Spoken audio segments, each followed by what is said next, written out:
الرحمن الرحيم.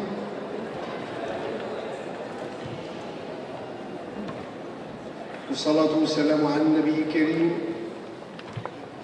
وعلى آله وصحبه أجمعين، ولا حول ولا قوة إلا بالله العلي العظيم.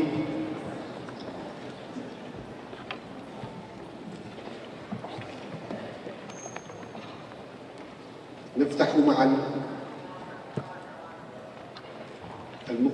الملتقى الدولي للأنوثة لثقافة السلام بآية من القرآن الكريم. أرحب بالجميع، أهلا وسهلا ومرحبا. والآن سيدي جمال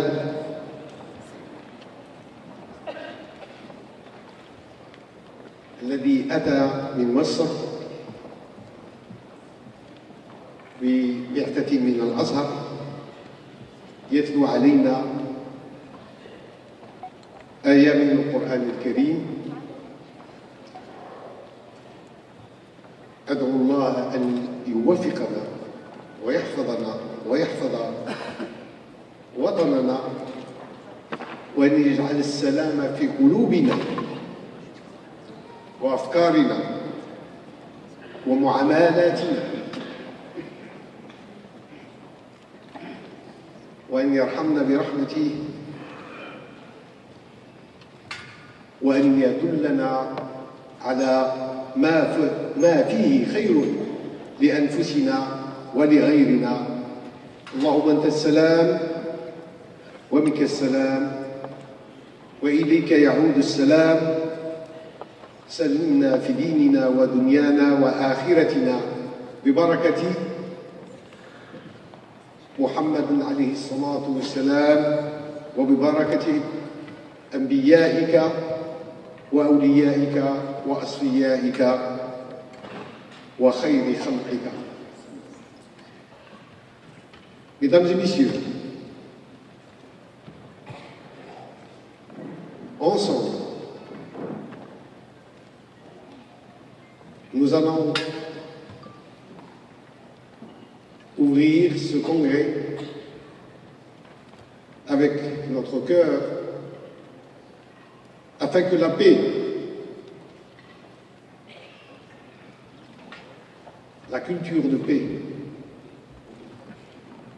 puisse pénétrer nos cœurs et notre esprit, et que naisse de ce congrès international du féminin pour une culture de paix l'initiative,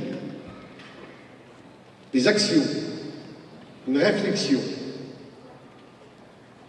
qui permettra de semer les graines d'espoir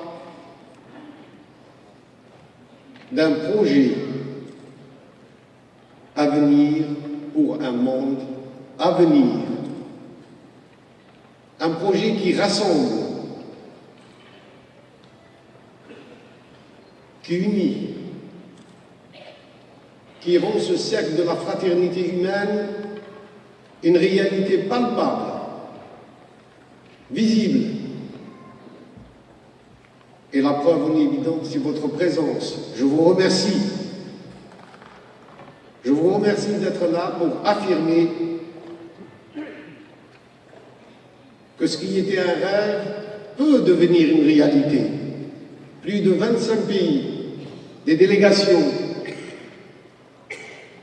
sont venus pour apporter leur soutien. Et je remercie en particulier Monsieur le Président de la République, Abdelaziz Bouteflika,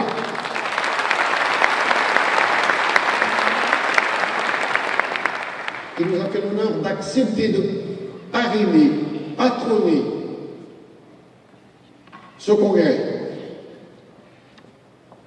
Je remercie aussi les intervenants et les intervenantes qui sont venus de très loin, du Japon, de l'Indonésie, du Canada, des États-Unis, de l'Europe, de l'Afrique, de la Turquie principalement, forte délégation turque. Je remercie aussi les journalistes, la presse nationale et internationale qui est venue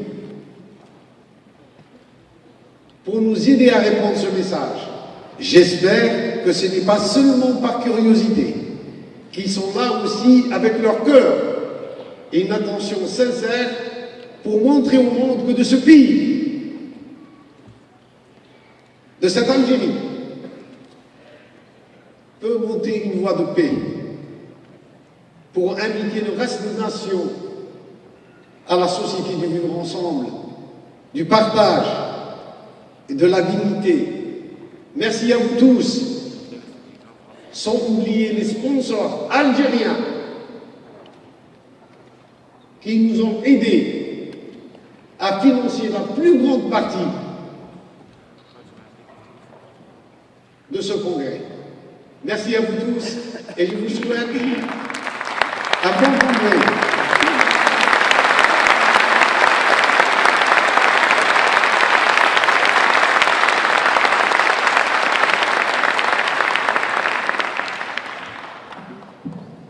أعوذ بالله من الشيطان الرجيم.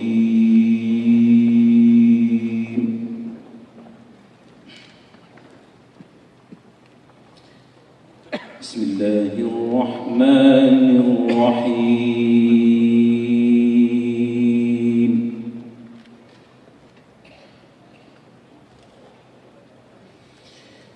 ربنا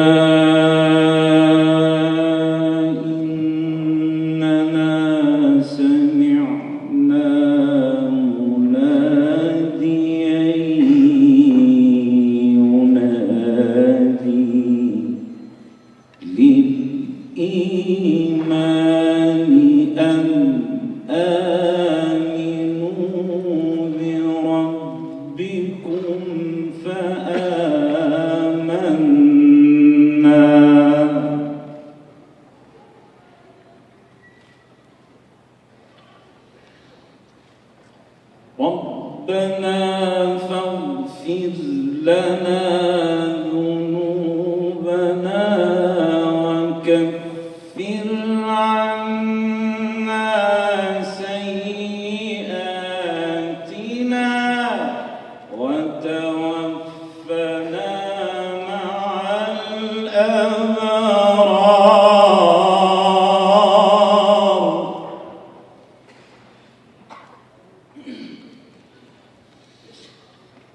وتوفنا مع الأبرار.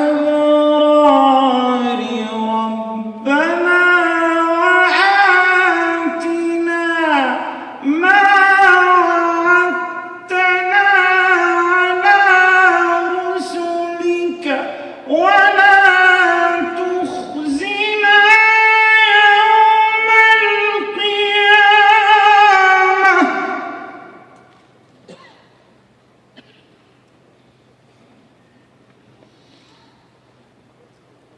ربنا آتنا ما وعدتنا على رسلك ولا تخزنا يوم القيامة.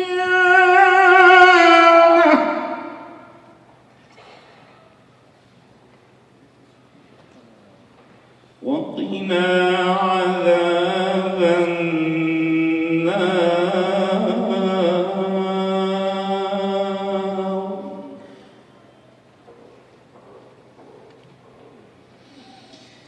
فاستجاب لهم ربهم أني لا أضيع عمل عامل منكم من ذكر أو أنثى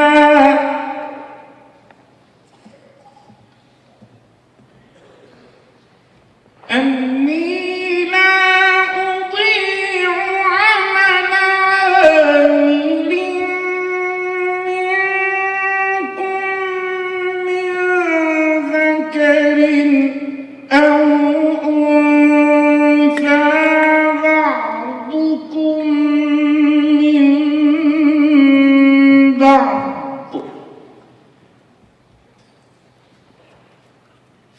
الذين هاجروا وأخرجوا من ديارهم وأوذوا في سبيلي وقاتلوا وقتلوا لأكفرن عنهم سيئاتهم ولأدخلنهم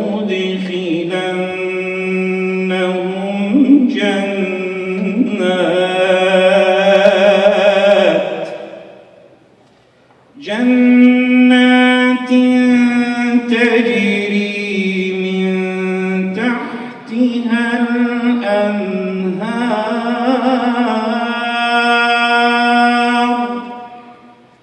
ثوابا من عند الله والله عنده حسن الثواب. صدق الله العظيم. الفاتحة.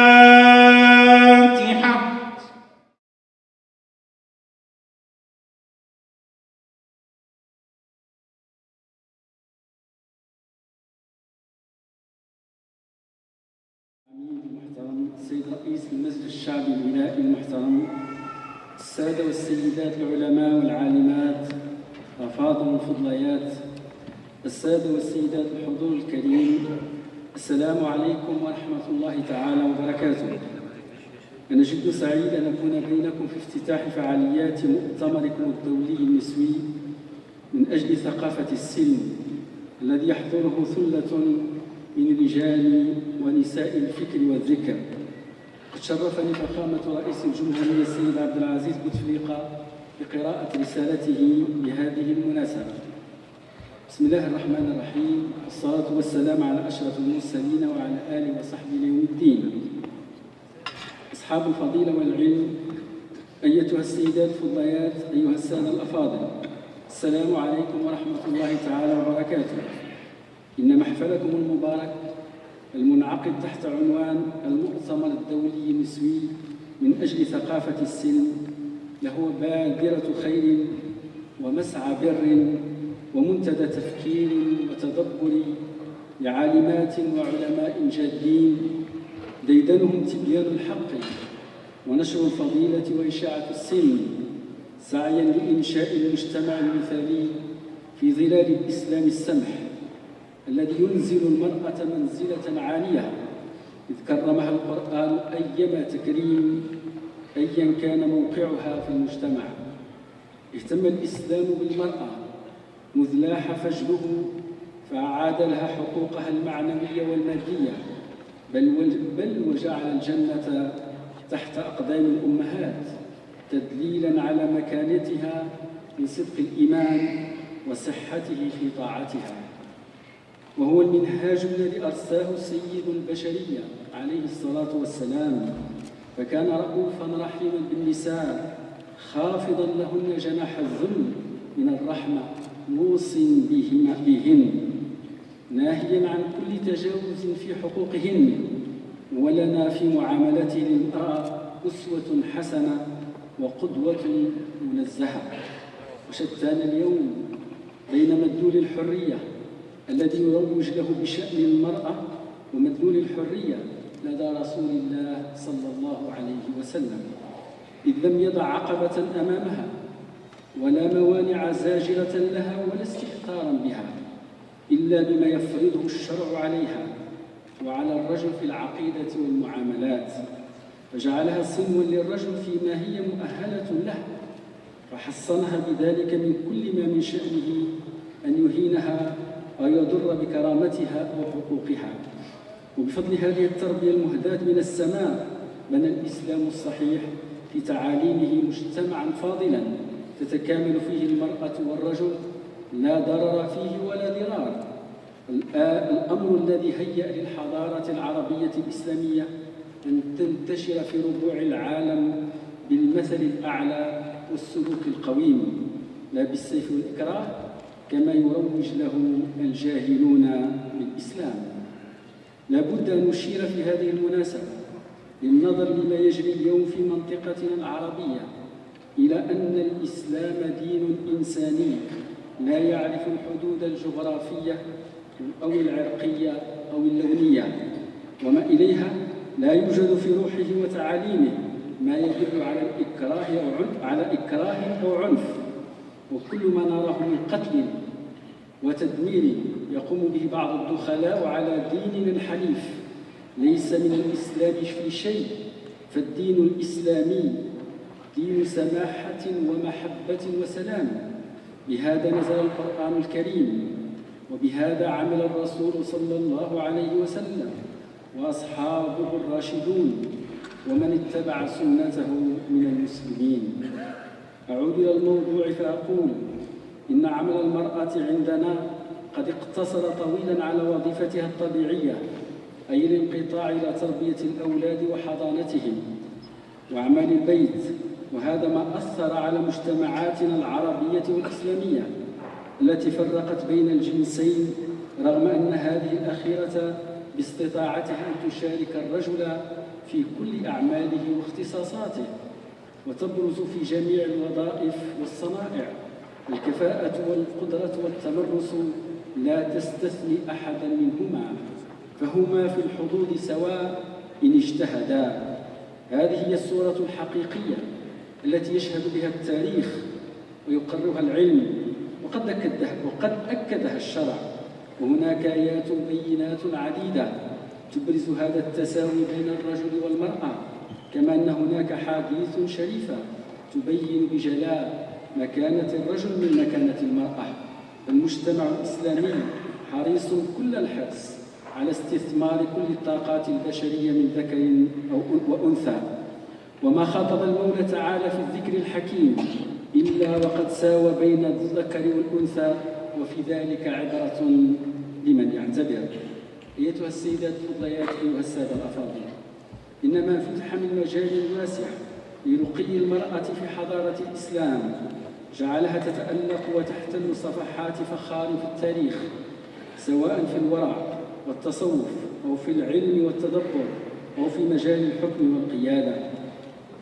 وإذا عطفنا القول على ما شهدت به الثورة المباركة ونحن في ذكرى 60 لاندلاعها، فإننا نرى أن دور المرأة كان نبيلا وقويا وحاسما في صراع أمتنا مع المحتل، فثمة مواكب من شهيدات قضينا على درب الحرية جنبا إلى جنب مع إخوانهن الرجال، بل إن كثيرا من المهمات الصعبة كنا يؤدينها أفضل مما يؤديها الرجال. ما من شك بأن الكثير من أسباب الحيف وهضم حقوق المرأة لا سيما في المجتمع الإسلامي آت من سوء التقدير وخطأ في التأويل لتعاليم ديننا الحنيف.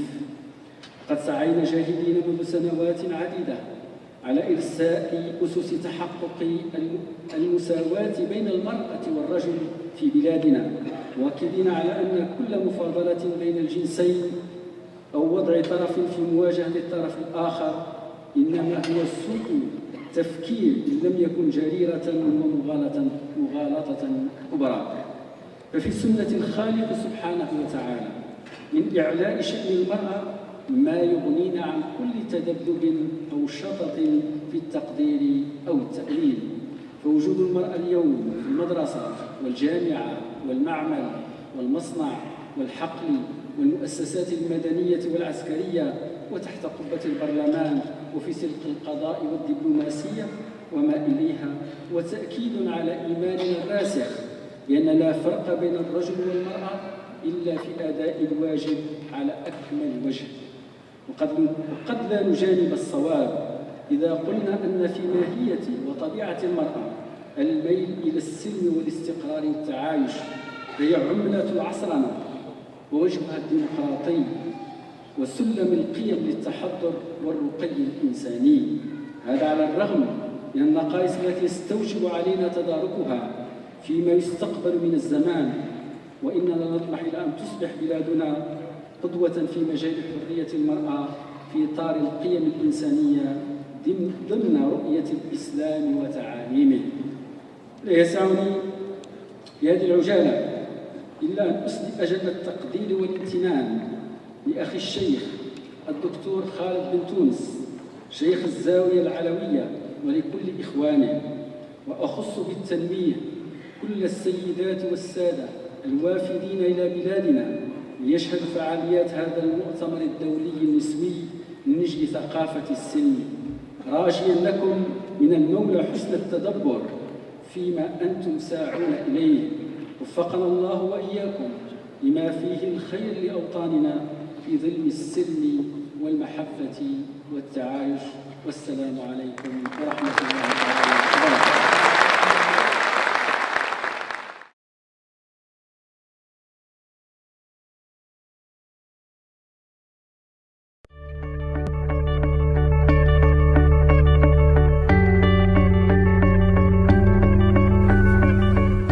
En cette deuxième journée du Congrès international féminin pour une culture de paix, le public a assisté ce matin au deuxième cycle de conférences sur une double thématique. Le premier cycle, féminin, éthique et éducation, était présidé par Fatima Zora Ben Soltan. Engagée dans de nombreuses actions en faveur de la protection de l'enfance, elle a rappelé en guise d'introduction qu'un récent rapport fait état d'un déficit de plus en plus important dans le domaine de l'éducation qui touche surtout les filles. Oda Mahmoud Darwish, femme de science et membre de l'Union des historiens arabes, a abordé le rôle des valeurs éthiques dans l'éducation. Dans un contexte où il est de plus en plus difficile de discerner le vrai du faux, elle prône une éducation à la fois spirituelle et scientifique pour un mieux vivre ensemble. Patrick Busquet, journaliste, a rappelé la responsabilité de tous, médias et consommateurs médiatiques, et invité à laisser plus de place à la beauté et à l'optimisme, sans toutefois nier les catastrophes et les problèmes, mais plutôt dans l'idée de mettre en avant des paroles constructives qui éclaireront l'avenir et l'esprit. Enfin, Mustapha Cherif, philosophe, chercheur et expert en dialogue interreligieux, a insisté sur la nécessité de réformer le système éducatif et souhaité que le futur se construise sur une base de respect, de liberté de conscience, de dignité humaine et de différence, car la différence est une épreuve, mais aussi un don. Nommer le congrès Paroles de femmes est pour moi d'une grande audace, d'un grand courage, qui fait que, quel qu'il soit, il va interpeller les gens. Et personnellement, je lui dis aux organisateurs, je suis prête à continuer. Parce que ce n'est pas un congrès, je me pose la question, le début d'un mouvement beaucoup plus fort. Et nous souhaitons qu'il le soit, d'où l'audace. Lors du deuxième cycle, présidé par Radija Terki, médecin, il était question de tradition et modernité. Leila Zerougui, représentante spéciale aux Nations Unies pour les enfants et les conflits armés, a rappelé que 70% des populations vivant en camps de réfugiés étaient des femmes et des enfants. Elle a insisté sur le fait qu'aucun conflit ne pourrait être réglé sans la participation des femmes et sans la prise en compte des violences qui leur sont infligées dans les zones de conflit. Donc c'est extraordinairement important et je suis très très heureuse d'être là et de voir combien l'Algérie est remplie de ressources humaines extraordinaires dans des domaines tellement variés. Je suis rassurée pour mon pays. Fatma Oussedir, sociologue, a rappelé que la femme, gardienne des traditions, avait été exclue dans le temps par l'idéologie patriarcale et qu'il était temps de repenser la tradition comme un espace de mouvement ancré dans le monde actuel. Enfin, Aïssa Benmeki clôturait cette matinée de conférence par une explication sur la transmodernité, étape nécessaire pour se libérer et dépasser le patriarcat et le capitalisme. En attendant l'ouverture des ateliers, la pause déjeuner permet également de découvrir d'autres expositions pluridisciplinaires et de nombreux stands proposés sur le congrès.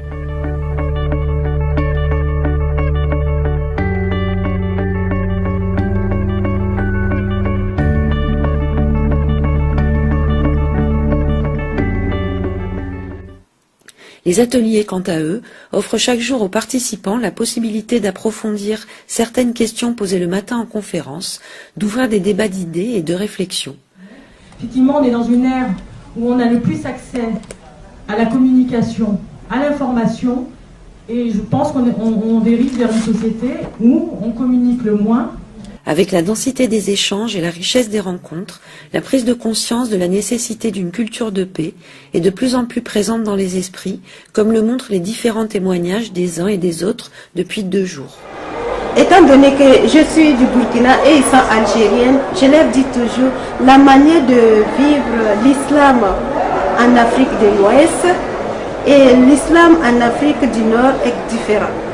Parce que des fois, il faut aussi accepter cette tolérance et le vivre ensemble. Parce que pour eux, c'est presque impossible qu'une fille musulmane 100% et se marie avec un chrétien quelque chose. Et moi, je leur dis, mon frère, il est chrétien 100%. Nous avons notre belle-sœur qui est musulmane, mais cela ne l'empêche pas de continuer sa religion. Nous la respectons et nous respectons et nous vivons en harmonie dans la famille, il n'y a pas de problème. Mais le côté sérieux de ces rencontres fructueuses n'empêche pas les congressistes de se retrouver à la fin de la journée pour partager des moments de joie et de plaisir.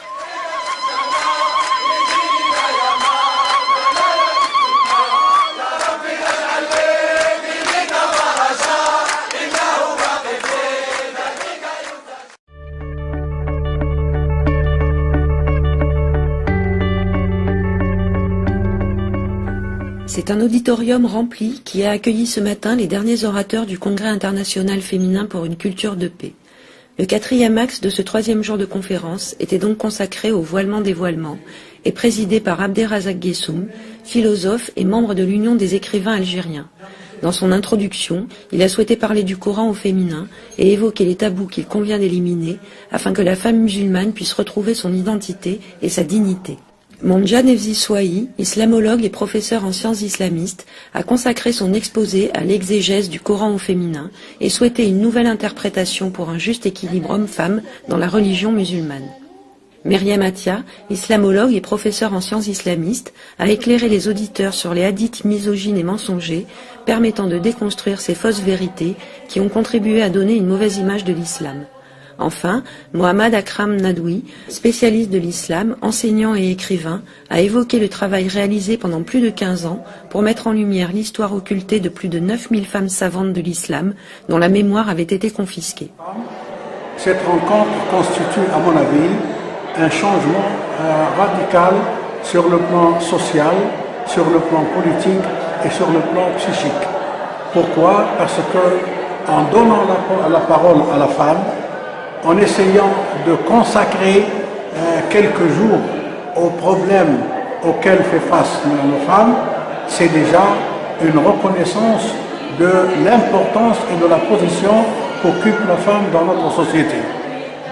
À cela s'ajoute, il y a plus de 25 pays qui participent à cette rencontre. Donc le message qui va être transmis de cette rencontre va être propagé à travers le monde, à travers les 25 pays, et c'est déjà énorme pour l'Algérie et pour le thème que nous sommes en train d'étudier. Le 5e et dernier axe était consacré à la culture de paix et présidé par Virginie Larousse, rédactrice en chef du magazine Le Monde des religions. Elle a souhaité rappeler que la paix ne se définissait pas par une absence de conflit, mais par le fait d'être en paix avec soi, avec ses proches, avec le reste de l'humanité, mais aussi avec la planète. Cheikh Khaled Bentounès, écrivain, pédagogue et guide spirituel de la confrérie soufie Alaouia, a ensuite pris la parole pour évoquer la culture de paix, une réalité qui pouvait permettre d'offrir une alternative au monde d'aujourd'hui, promis à un avenir de tempête et de conflits. Il a appelé le public à donner sa signature à une pétition mise en place pour proposer aux Nations Unies de décréter une journée mondiale du vivre ensemble, rappelant que les différences sont une richesse et une complémentarité face à l'égoïsme qui nous sépare et nous entraîne vers l'animalité.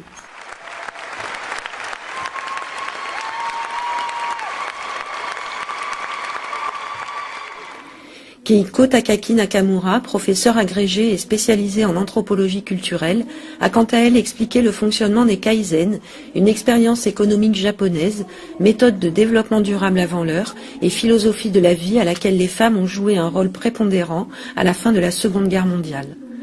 Enfin, cette dernière session de conférence fut présentée par Delia Mamon, fondatrice de l'ONG Graines de Paix, dont le but est de fournir des outils d'éducation à la culture de paix. Elle en a expliqué les grandes lignes basées sur l'éducation et la transmission de valeurs humaines permettant de développer des attitudes et comportements riches en culture de la paix. Durant ces 3 jours de rencontres, les ateliers ont également été d'une grande utilité et créativité. Des projets ont été élaborés, des propositions ont été soumises, des idées ont été lancées. Je suis vraiment épatée de l'engouement que ça suscite, ce qui montre que les gens sont prêts à se déplacer de très loin pour parler de la paix, pour construire sérieusement et concrètement la paix.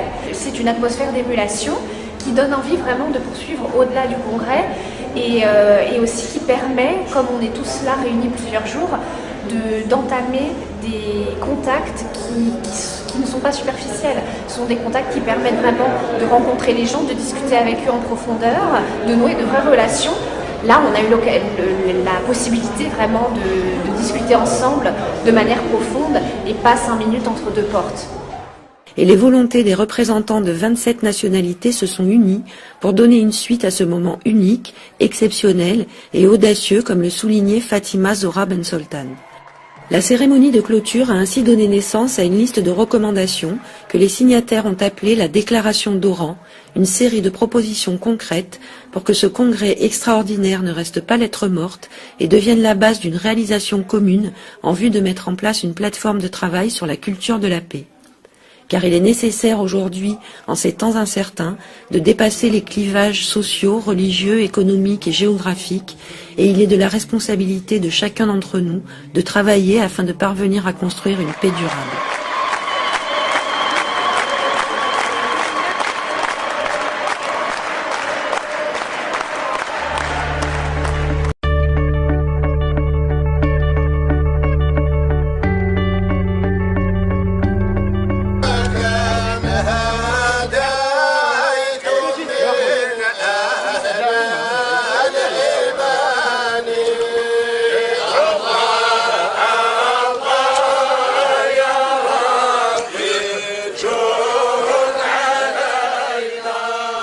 Quatrième et dernière journée du Congrès féminin pour une culture de paix. Les participants ont quitté les salles de conférences et d'ateliers du centre de convention d'Oran pour une journée axée sur la spiritualité. Départ pour Mostaganem, où les congressistes étaient invités à découvrir la Zaouïa Alaouia et où les pratiquants musulmans ont pu prier à la mosquée. Puis, tous se sont retrouvés à Djenatou al-Arif, le magnifique jardin du connaissant. Ce jardin, conçu en spirale et propice à la méditation, s'est rempli d'hommes, de femmes et d'enfants venus profiter du soleil et des différents espaces qui leur étaient proposés.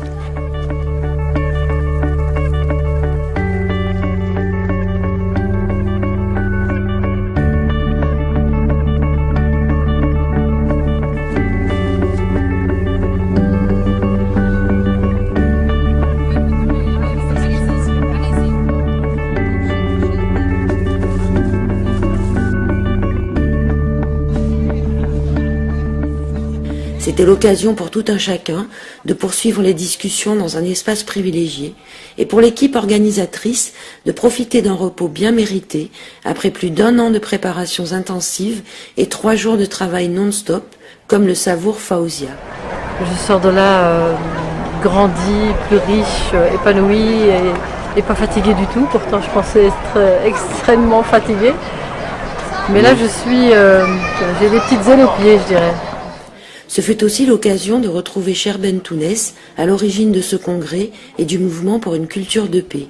Il est revenu sur les raisons pour lesquelles il a choisi l'Algérie pour organiser cet événement international.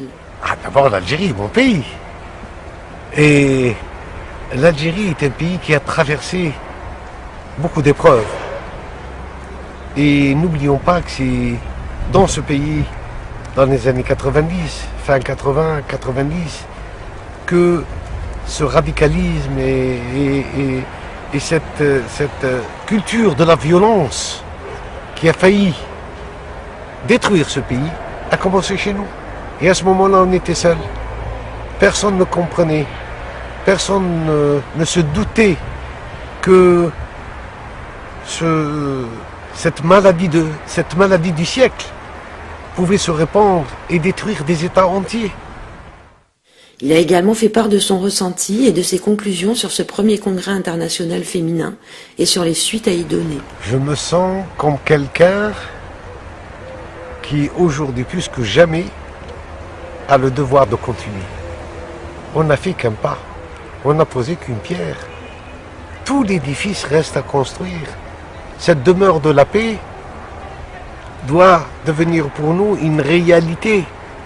Il faut qu'elle soit construite par tous, sans exception. Tout le monde, religieux et non religieux, tous les êtres sans exception doivent contribuer à apporter leur pierre à cet édifice. Donc, il y a encore un long chemin à faire. La journée s'est terminée par un long moment de spiritualité où plusieurs voix initiatiques soufis présentes étaient réunies. Il y a eu des samas, chants à l'éloge de Dieu, de son prophète et de l'amour, repris en chœur par une assistance nombreuse. La Chera Nour de la voix Maulaouia, qui s'était déplacée spécialement de Turquie pour participer au congrès, n'était pas venue seule, et ses danseurs et danseuses ont entamé la danse sacrée des astres, moment rare dont ont pu profiter les congressistes.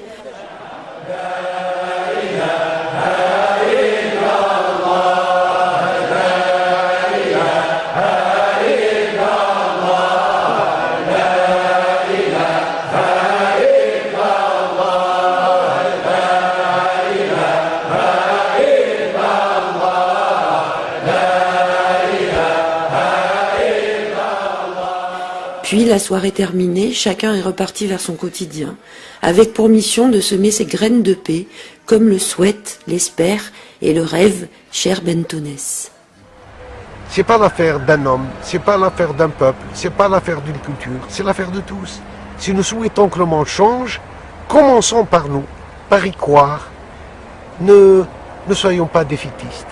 Regardons, parce que c'est un projet d'avenir pour un monde à venir. Il n'est pas là, ce monde-là, certes. Mais tout commence par une idée, tout commence par une initiative. Donc, soyons optimistes. Rêvons un peu d'un monde meilleur pour nous tous, pour nos enfants, pour les générations à venir. Arrêtons ce saccage du monde, cette prédation de la terre. Imaginons une culture de paix, imaginons une économie de paix, imaginons des universités de paix, des académies de paix. Imaginons une banque mondiale de la paix. Donc tout est possible. Une finance de la paix, pourquoi pas? Pourquoi pas? Osons l'impossible.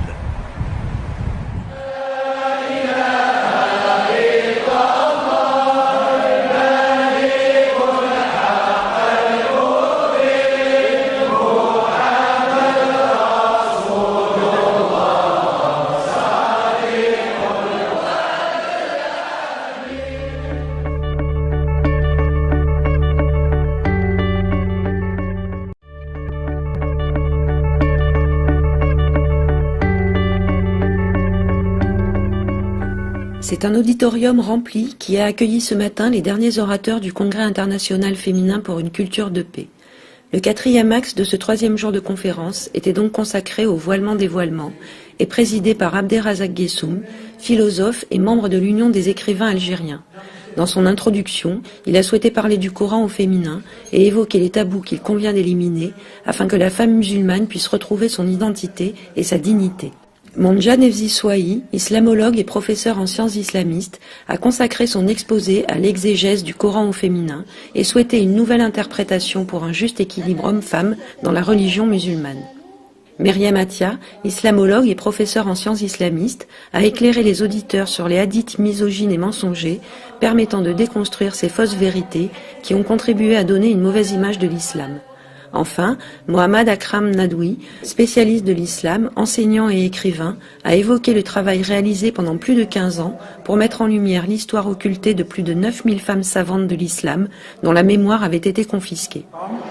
Cette rencontre constitue, à mon avis, un changement radical sur le plan social, sur le plan politique et sur le plan psychique. Pourquoi? Parce que en donnant la parole à la femme, en essayant de consacrer quelques jours aux problèmes auxquels fait face nos femmes, c'est déjà une reconnaissance de l'importance et de la position qu'occupe la femme dans notre société. À cela s'ajoute, il y a plus de 25 pays qui participent à cette rencontre. Donc le message qui va être transmis de cette rencontre va être propagé à travers le monde, à travers les 25 pays, et c'est déjà énorme pour l'Algérie et pour le thème que nous sommes en train d'étudier. Le 5e et dernier axe était consacré à la culture de paix et présidé par Virginie Larousse, rédactrice en chef du magazine Le Monde des religions. Elle a souhaité rappeler que la paix ne se définissait pas par une absence de conflit, mais par le fait d'être en paix avec soi, avec ses proches, avec le reste de l'humanité, mais aussi avec la planète. Cheikh Khaled Bentounès, écrivain, pédagogue et guide spirituel de la confrérie soufie Alaouia, a ensuite pris la parole pour évoquer la culture de paix, une réalité qui pouvait permettre d'offrir une alternative au monde d'aujourd'hui, promis à un avenir de tempête et de conflits. Il a appelé le public à donner sa signature à une pétition mise en place pour proposer aux Nations Unies de décréter une journée mondiale du vivre ensemble, rappelant que les différences sont une richesse et une complémentarité face à l'égoïsme qui nous sépare et nous entraîne vers l'animalité.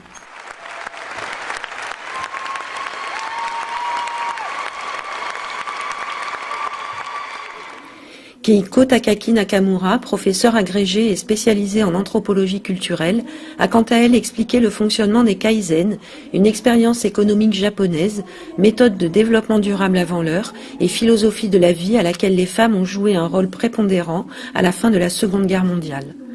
Enfin, cette dernière session de conférence fut présentée par Delia Mamon, fondatrice de l'ONG Graines de Paix, dont le but est de fournir des outils d'éducation à la culture de paix. Elle en a expliqué les grandes lignes basées sur l'éducation et la transmission de valeurs humaines permettant de développer des attitudes et comportements riches en culture de la paix. Durant ces 3 jours de rencontres, les ateliers ont également été d'une grande utilité et créativité. Des projets ont été élaborés, des propositions ont été soumises, des idées ont été lancées. Je suis vraiment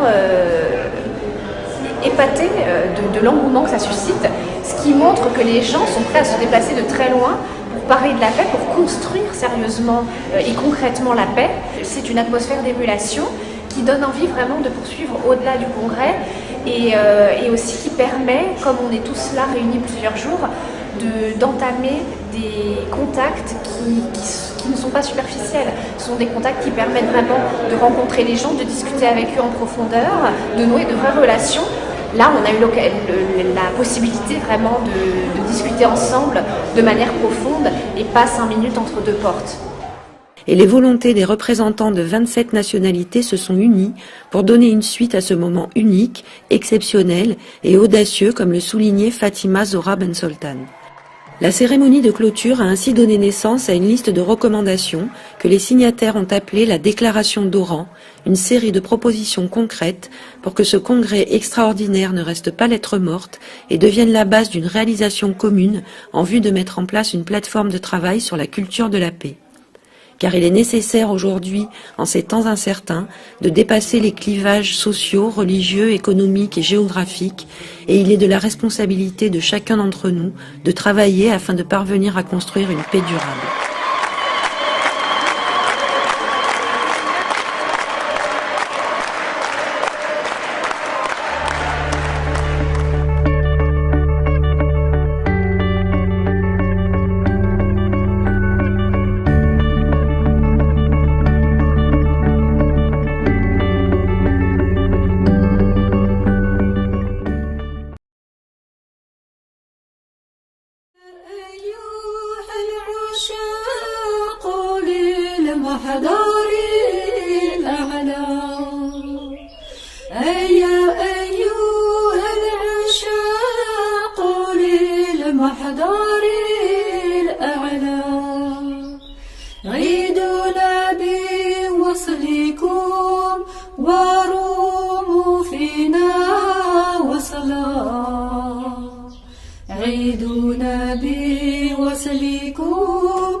بلاد هواك تساعد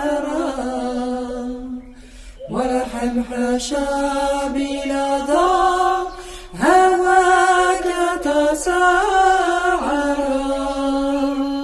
فهذا وقت النهوض للمقام الأسنى فهذا وقت النهوض للمقام الأسنى فلله الحمد حيث كنا له أهلا فلله الحمد حيث كنا له أهلا زدني بفرط الحب فيك تحايرا زدني بفرط الحب فيك تحايرا وحمحشا بلظى هواك تساعرا وحمحشا بلظى هواك تساعرا.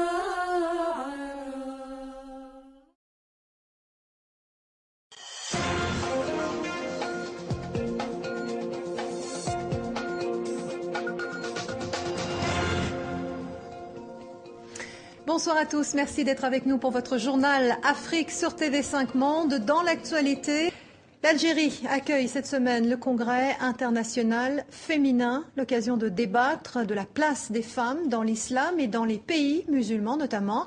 Lande Matos est notre envoyé spécial à Oran. La mystique au féminin, rompre avec les stéréotypes féminins ou encore le féminin dans le Coran. Voici quelques-unes des thématiques abordées lors de cette première journée de travail au Congrès international féminin. 3000 participants originaires de 25 pays ont répondu à l'invitation de la confrérie soufie Alaouia pour cet événement unique. C'est l'une des confréries soufis les plus importantes au Maghreb. Dans le monde, elle revendique 100 000 fidèles et l'originalité de ce congrès, c'est de faire discuter ensemble des islamologues, des anthropologues.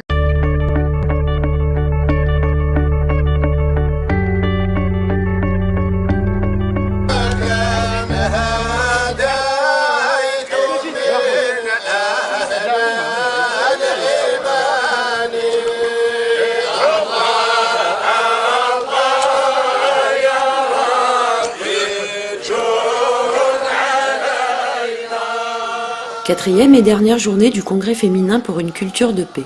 Les participants ont quitté les salles de conférences et d'ateliers du centre de convention d'Oran pour une journée axée sur la spiritualité.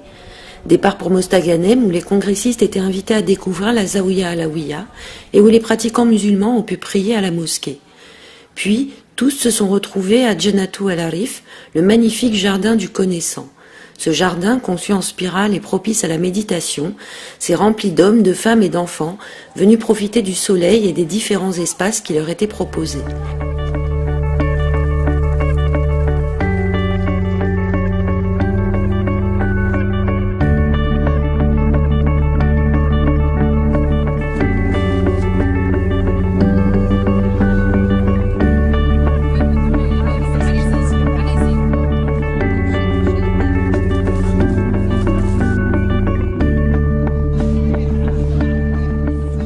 C'était l'occasion pour tout un chacun de poursuivre les discussions dans un espace privilégié et pour l'équipe organisatrice de profiter d'un repos bien mérité après plus d'1 an de préparations intensives et 3 jours de travail non-stop, comme le savoure Faouzia. Je sors de là grandi, plus riche, épanoui et pas fatiguée du tout. Pourtant, je pensais être extrêmement fatiguée. Mais là, j'ai des petites ailes aux pieds, je dirais. Ce fut aussi l'occasion de retrouver Cherben Tounès, à l'origine de ce congrès et du mouvement pour une culture de paix. Il est revenu sur les raisons pour lesquelles il a choisi l'Algérie pour organiser cet événement international. D'abord l'Algérie, mon pays. Et l'Algérie est un pays qui a traversé beaucoup d'épreuves. Et n'oublions pas que c'est dans ce pays, dans les années 90, fin 80, 90, que ce radicalisme et et cette culture de la violence qui a failli détruire ce pays a commencé chez nous. Et à ce moment-là, on était seuls. Personne ne comprenait, personne ne se doutait que cette maladie du siècle pouvait se répandre et détruire des États entiers. Il a également fait part de son ressenti et de ses conclusions sur ce premier congrès international féminin et sur les suites à y donner. Je me sens comme quelqu'un qui, aujourd'hui plus que jamais, a le devoir de continuer. On n'a fait qu'un pas, on n'a posé qu'une pierre. Tout l'édifice reste à construire. Cette demeure de la paix doit devenir pour nous une réalité. Il faut qu'elle soit construite par tous, sans exception. Tout le monde, religieux et non religieux, tous les êtres sans exception doivent contribuer à apporter leur pierre à cet édifice. Donc, il y a encore un long chemin à faire. La journée s'est terminée par un long moment de spiritualité où plusieurs voix initiatiques soufis présentes étaient réunies. Il y a eu des samas, chants à l'éloge de Dieu, de son prophète et de l'amour, repris en chœur par une assistance nombreuse.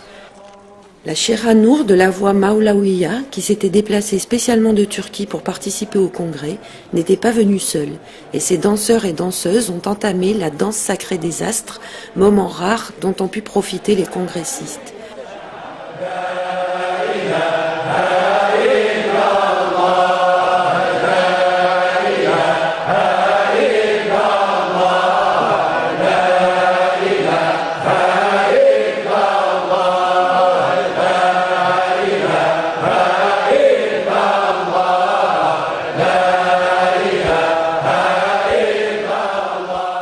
Puis, la soirée terminée, chacun est reparti vers son quotidien, avec pour mission de semer ses graines de paix, comme le souhaite, l'espère et le rêve cher Bentonès.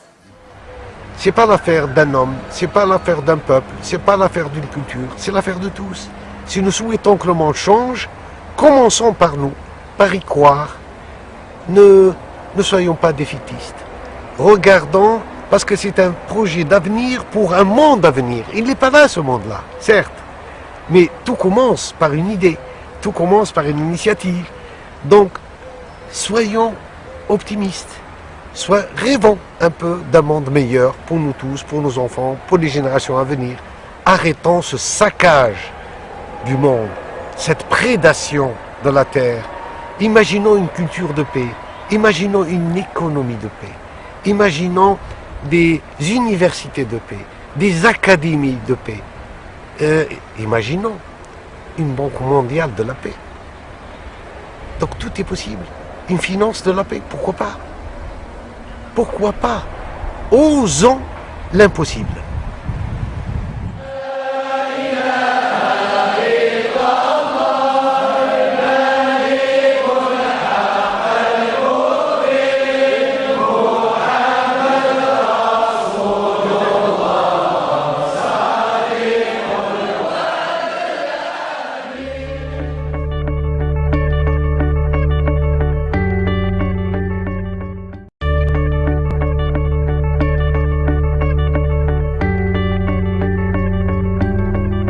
D'abord, l'Algérie est mon pays.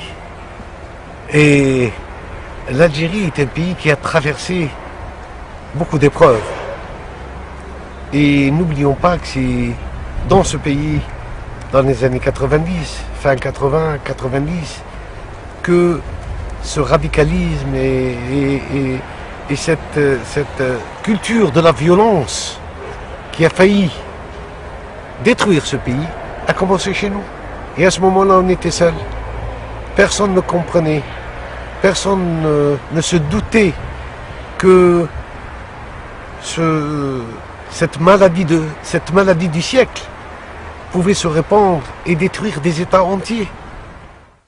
Il a également fait part de son ressenti et de ses conclusions sur ce premier congrès international féminin et sur les suites à y donner. Je me sens comme quelqu'un qui, aujourd'hui plus que jamais, a le devoir de continuer. On n'a fait qu'un pas, on n'a posé qu'une pierre. tout l'édifice reste à construire. Cette demeure de la paix doit devenir pour nous une réalité. Il faut qu'elle soit construite par tous, sans exception. Tout le monde, religieux et non religieux, tous les êtres sans exception doivent contribuer à apporter leur pierre à cet édifice. Donc, il y a encore un long chemin à faire. C'est pas l'affaire d'un homme, c'est pas l'affaire d'un peuple, c'est pas l'affaire d'une culture, c'est l'affaire de tous. Si nous souhaitons que le monde change, commençons par nous, par y croire. Ne soyez... Alors ce matin, je vous l'avais annoncé, Khaled Bentounes est avec nous. Chez Khaled Bentounes, bienvenue.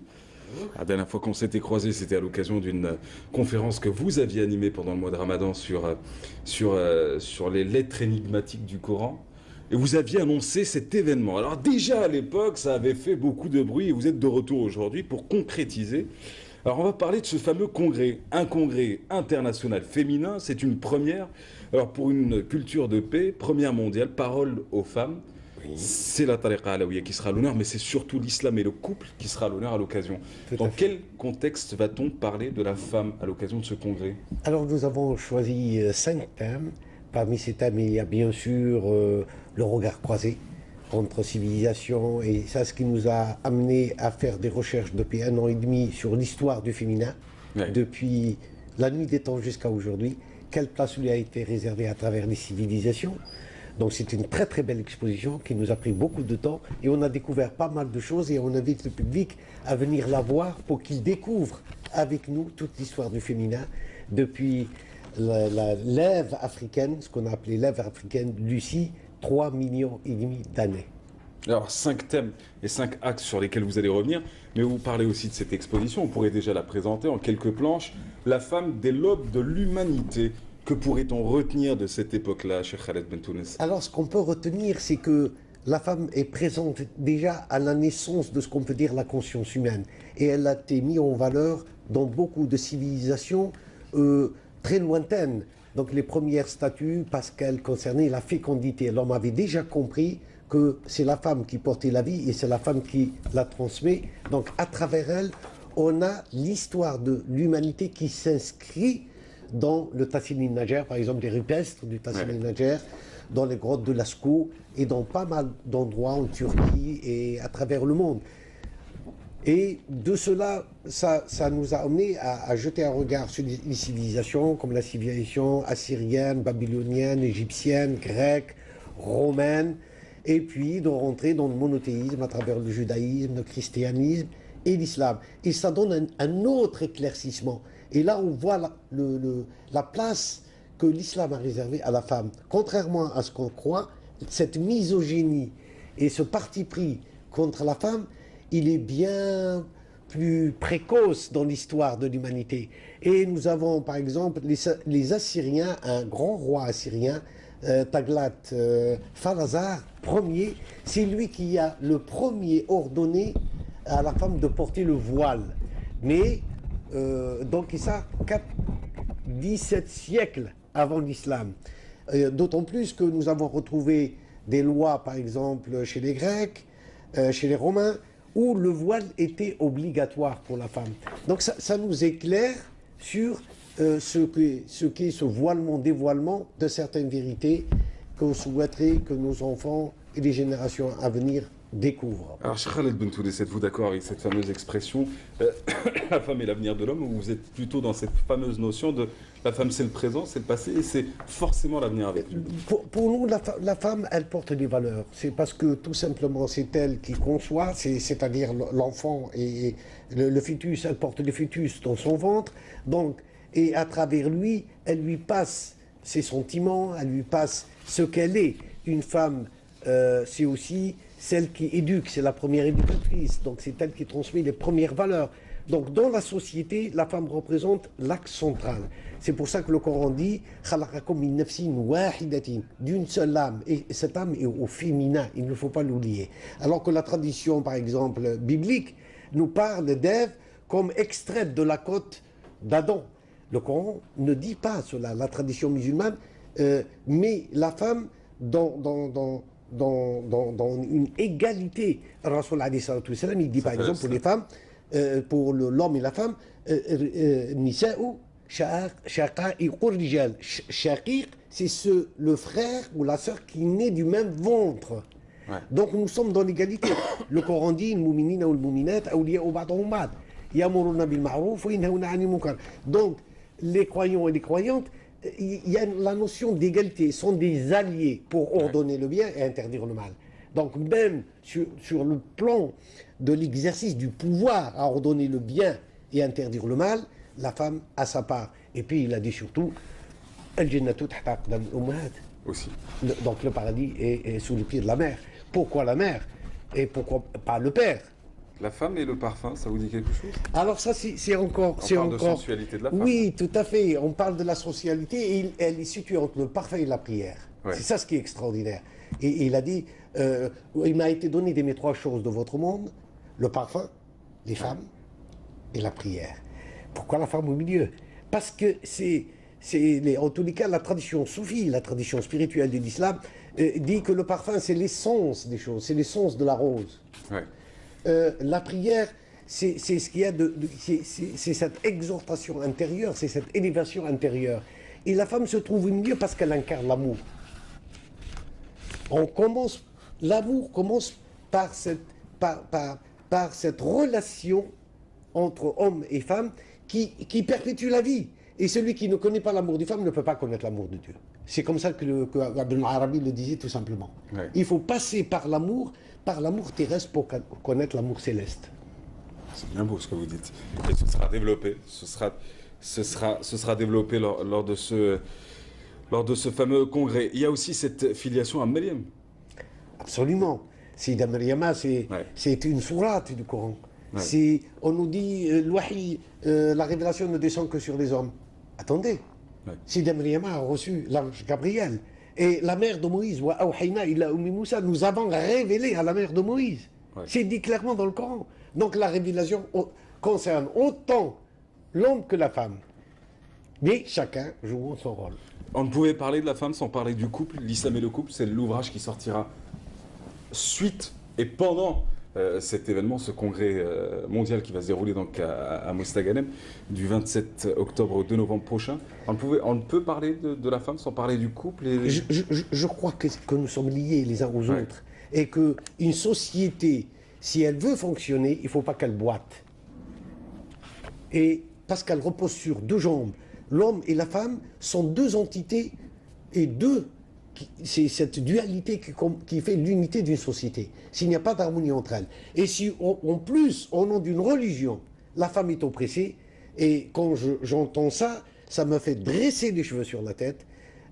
Nous avons oublié tout cet héritage. Par exemple, comment se fait-il que 9000 femmes soient disparues de l'histoire?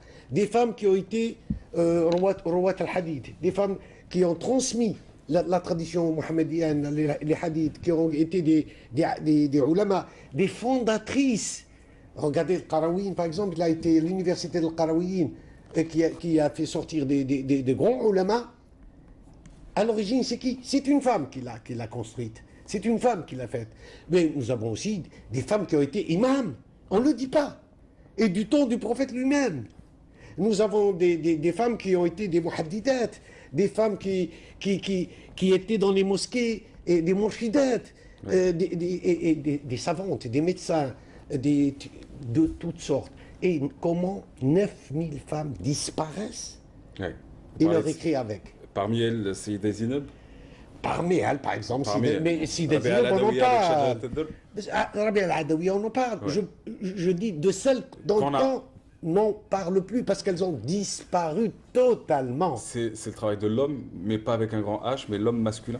Je ne sais pas si c'est le travail de l'homme, je ne sais pas s'il y a, mais il y a en tous les cas, aujourd'hui, dans l'islam, une tendance à cacher. C'est pour ça qu'on a mis voilement-dévoilement un des axes et que nous avons des autorités qui viennent du monde entier, notamment un grand chercheur et un grand savant musulman aujourd'hui d'Oxford, qui vient nous dire ce que ces recherches ont révélé sur la femme musulmane. Alors, dans ce livre-là, donc l'islam et le couple, est-ce qu'en fin de compte, vous proposez une solution à la dure période, à cette période difficile que vivent les couples dans le monde, et notamment en Algérie. Cette désunion que nous n'avons peut-être pas connue dans les années 50, au début du 21e, ou même au milieu du 20e ou du 19e siècle. C'est vrai que la société traditionnelle nous protégeait. Ouais. Elle nous protégeait parce qu'elle avait mis des règles, où chacun connaissait son terrain. Il y avait le territoire de la femme, il y avait le territoire de l'homme, de la mère, du père, du grand-père. Et puis d'un seul coup, la modernité vient et bouleverse tous les données. Ouais. Et là, il n'y a plus de repères possibles. Et nous sommes partis dans une concurrence aveugle et une opposition du genre qu'il faut aujourd'hui essayer d'harmoniser. Quel est aujourd'hui le rôle de l'homme? Quel est aujourd'hui le rôle de la femme? Quel est aujourd'hui le rôle du couple? Quel est aujourd'hui le rôle de la famille? Donc c'est toute une revisitation de notre histoire. 2, c'est comment pouvoir offrir des perspectives. C'est pas seulement de dire notre histoire, il y avait tel homme, telle femme, tel savant, tel machin. Mais aujourd'hui, des réponses concrètes à la problématique d'aujourd'hui. Ouais. Sommes-nous tout à fait capables, en tant que musulmans, avec notre culture, avec notre culte, avec notre philosophie. Et d'ailleurs, je profite pour saluer le ministre des Affaires religieuses qui a dit, au mois de juillet, avec les propos qu'il a tenus, a fait une ouverture extraordinaire. Aujourd'hui, dans le monde, l'Algérie est perçue comme un pays d'ouverture, de tolérance, avec ces simples mots en disant le christianisme ou le judaïsme sont de notre religion monothéiste et font partie de la religion monothéiste, et que moi je suis le ministre de tous les cultes, pas seulement que du culte musulman. Et ça, c'est extraordinaire. Ouais. Et pour revenir au couple, donc c'est montrer qu'il y a encore dans ce pays des voix qui peuvent s'élever et qui peuvent donner des solutions. Ça, c'est important. Il faudrait rendre hommage aussi à ceux qui ont contribué à cet ouvrage, l'Islam et le couple, Fadela Benaliwa, Sofia Bentounes, Badira, Rachida et Samia Bouchmoua, Isabelle Aïcha Sereijo, elle m'excusera si je prononce mal, et Malika Talbi. Vous avez fait exprès? Oui, vous allez tout à laisser fait. elle Absolument. Parce que c'est elles qui sont à l'honneur. C'est Parole aux femmes. Le titre du congrès, c'est Parole aux femmes. Au moins qu'on les écoute de temps en temps. On va voir ce qu'ils nous ont à dire. N'est-ce pas, mesdames? La femme du 21e siècle, comment se porte-t-elle? Elle est malade. Votre vision à vous. Elle est malade, à mon avis, autant l'homme que la femme. Nous sommes malades de l'absence de sens. Nous ne savons pas où nous allons. Nous ne savons pas, et nous avons... nous recherchons, et c'est de cette maladie qui va nous obliger à aller vers le remède. Qui est, selon vous? Et qui est, selon moi, vers le retour à soi, donc de quitter le monde du paraître le monde passionnel du paraître. Tout est à l'extérieur. On se maquille. Notre propre, et revenir vers cette réalité intérieure, donc dans l'être avec ses valeurs, et de construire la société du vivre ensemble. Et il faut qu'on construise cette société du vivre ensemble. Cette société du cercle, où chacun est à égale distance de dignité, où chacun est à égale distance de respect. Le pyramidal, c'est terminé. La société pyramidale, elle est finie avec l'histoire. Ouais. Alors, vous avez les messages du Congrès, alors, je les reprends. Juste construire une culture de paix en faveur du mieux vivre ensemble. Alors, dans le désordre, hein. Réconciliation du féminin et du masculin pour le retour vers l'harmonie et la paix. Est-ce que sur cet axe-là de réconciliation, on doit s'accrocher à notre religion, selon vous? Est-ce que c'est l'islam qui pourrait nous ramener à cette réconciliation entre l'homme et la femme? J'aime pas le mot se raccrocher. Ça veut dire que l'islam et nous, on est deux. Non, seulement se laisser porter par les valeurs qu'il incarne, par la spiritualité qu'il nous propose, par l'enseignement, bien sûr, revu à notre époque. Pourquoi aujourd'hui encore s'accrocher au passé et oublier le présent et surtout l'avenir, ne pas construire l'avenir? Le repli sur soi, c'est la chose la plus terrible qui arrive aujourd'hui à l'islam. Le radicalisme qui produit les peurs, qui produit la violence. C'est une maladie de l'islam aujourd'hui et il faut en guérir. Ces jeunes qui partent d'Europe, ils ne sont pas nés en Algérie, ils sont nés en Europe. Ils sont nés en France, ils sont nés en Belgique et qui partent tuer ou mourir, tuer leurs propres frères en Irak, en Syrie, ou mourir, donner leur vie, croyant que c'est ça l'idéal de l'islam. Donc, il faut qu'on se réveille. Qu'est-ce qui a fait dériver les choses? Tiens, vous ouvrez la parenthèse sur l'actualité. En même temps, un homme comme vous, un sage comme vous, ne pouvait passer devant ce qui se passe. Vous en pensez quoi de tout ce qui se passe? Qu'est-ce qui a fait qu'on a dérivé autant? Qu'est-ce qui a fait qu'aujourd'hui, au nom d'une si belle religion qui prône la paix et l'amour, on se retrouve à tuer son semblable? Je crois que c'est notre ego.